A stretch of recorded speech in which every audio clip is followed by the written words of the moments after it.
পূজা চাব নাহো বুলি ভাবিছিলোঁ, কিন্তু আজি আহিলোঁ দিয়ক বেলঘৰত পূজা চাব। মনটো ভাল লগা নাই নহ'লে। আহিলে কি হ'ব, শান্তিত পূজা চাম বুলি ভাবিছিলোঁ, কিন্তু কি কৰিব গাইছ, ইমান জাম হৈছে, তাৰমানে উপায় নহয় গৈছে। আধাতে গাড়ী থৈ কিনে খোজকাঢ়ি আহি আছোঁ, তথাপিতো যাব পৰা নাই, ইমান জাম।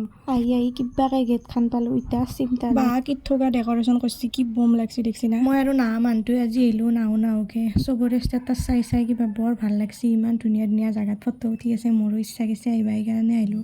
কিন্তু আজি দেখছি না গাইছ, ইমান মানুহ হৈছে আজি নৱমীনা লাষ্টৰ দিনা, সেইকাৰণে আজি তামাম মানুহ হৈছে। মই আৰু ইমান মানুহ দেখা পাম বুলি ভাবছিল নেকি, মই বেঞ্চিৰ খানৰ ওপৰত উঠি লৈছিলোঁ, কিন্তু এনেকৈ আৰতি দিয়া চাই আছিলোঁ, এয়াই দুৰ্গা আৰতি দি আছে।